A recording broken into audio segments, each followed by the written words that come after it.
Okay, so hopefully this is going to be the first of many videos that I am going to record just to show everyone the basic stuff, unless someone asks for something specific, about generally the early game, mid game, and the late game.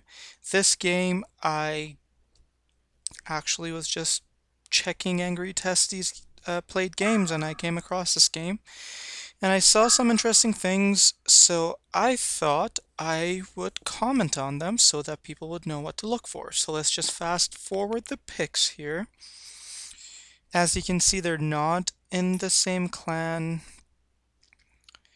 They don't exactly know each other, and I'm pretty sure they're not that coordinated. I'm just going to fast forward to the beginning of the game.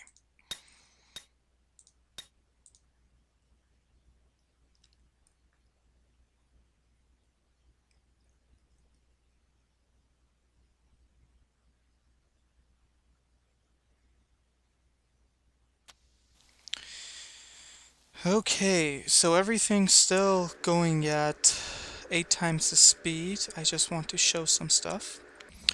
So let's just close these because I really don't want anyone to pay attention to how many creep kills he's getting.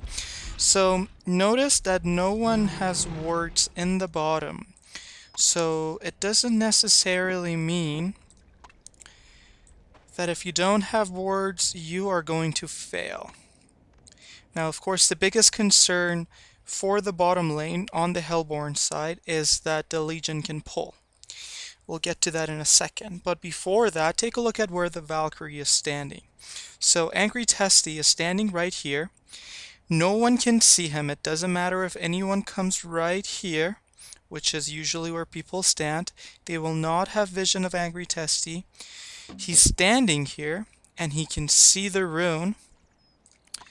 And take a look at his skills. He has not taken a skill. Why is that? Because usually as Valkyrie, if he's standing here right now, if he sees a rune and he can go for it, he's just going to leap down, get the rune, and go back to his lane. If he sees someone and there's a fight going on, he can instantly take a stun and stun someone. So let's continue playing this. Let's go at 4 times the speed until I can show you something else. So notice how he notices that no one else is here and he's just chilling. Goes for the rune, not there, goes back. So now here's the part that I want you to pay attention to. Look at what he's doing. So he sees DS here and he doesn't really do much. He's just standing there, still taking no skill so that he could take a leap if he has to. Look at this. At exactly 30 seconds, he has vision of the creeps right here. That means that he blocked the spawn, at least for the first time. So that means that the Legion will not be able to pull for the next minute and a half, or, well, for the next 45 seconds. Okay, let's continue on at 2 times the speed until I can show you other things. Okay.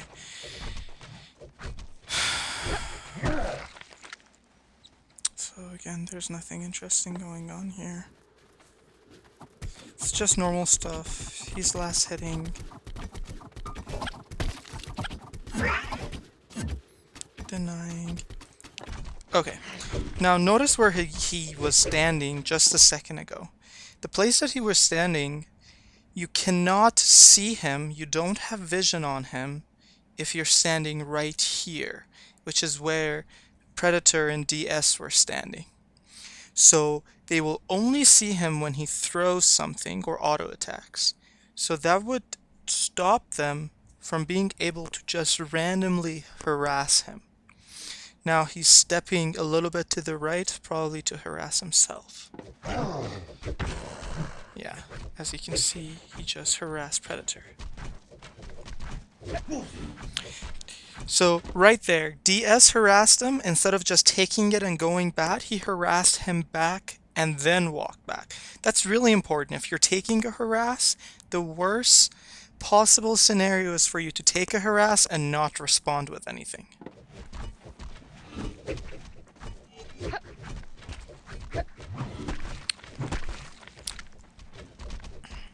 Okay, let's go a little bit faster again until we get to another positioning part.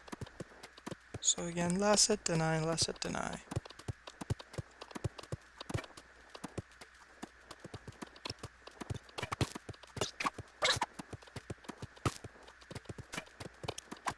Right there, he took a harass but didn't answer just because he used H to last hit. I usually use S myself. Okay, now look at his position. He saw that the DS went in here.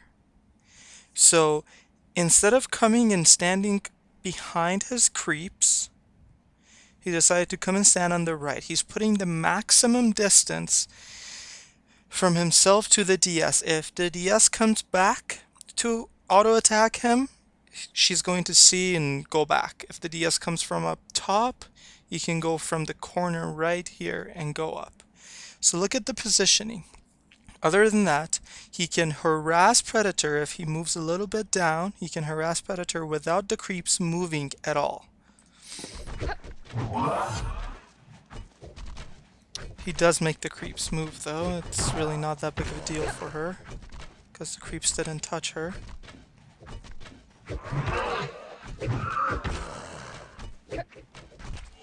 Okay, I think we're getting to the point.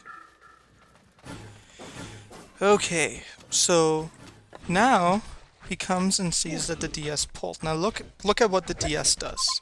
He goes back, he realizes that she's last hitting, so he does a heal. I'm not exactly sure if anyone saw the animation or not, but he did a heal just to take all the neutral creeps away from Angry Testy, because Angry Testy was casually standing there and last hitting them.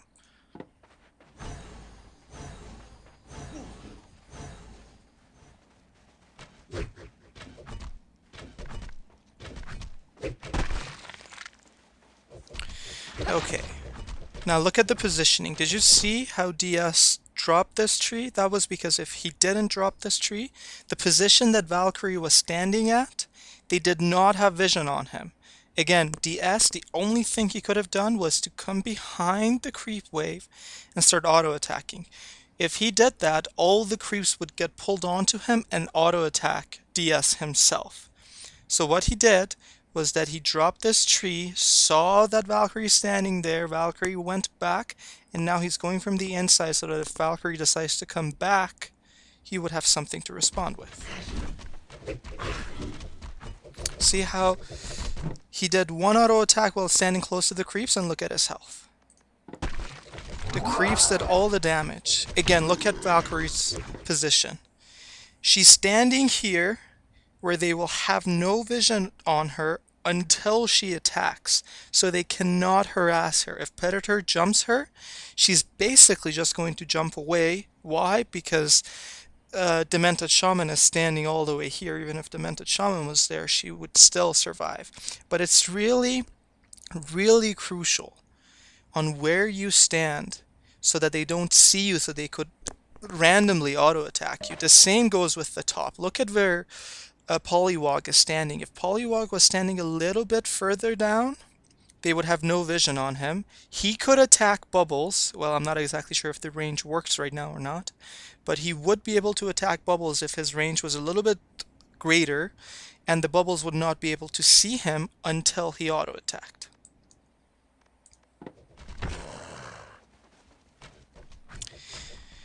Another important thing was that the Valkyrie didn't just decide to come from behind the creeps and go to his lane. He always takes the safe route. So now let's go to some killing action, and that will be what I'm going to end with.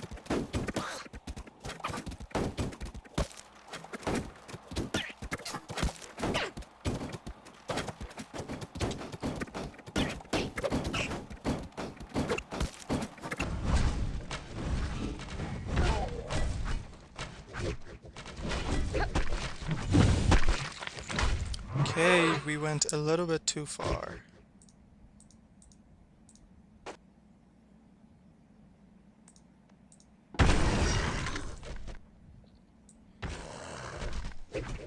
Let's go faster again.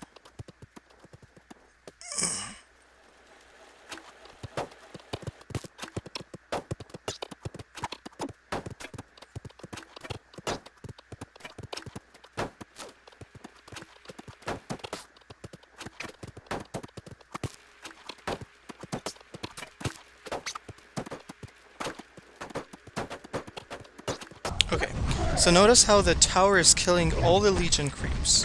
What's left? Only 2 archers. So watch this. Magnus sees that there are only Hellborn creeps left, so that's when he stuns. And he stuns to block DS.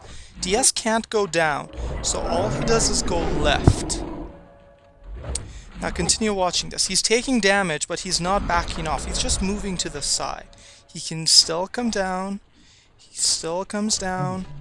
Waits for them to line up, and now stuns both of them. The important part was the fact that Magnus waited until almost all the Legion creeps were dead, stunned, and let the Legion creeps do a fair bit of damage. By a fair bit, I mean maybe 1/5 of DS and Predator's HP, but that is enough to do it. So that's all I wanted to share for now. I will be recording more videos, and hopefully there will be more good stuff in those videos as well. Talk to you guys later.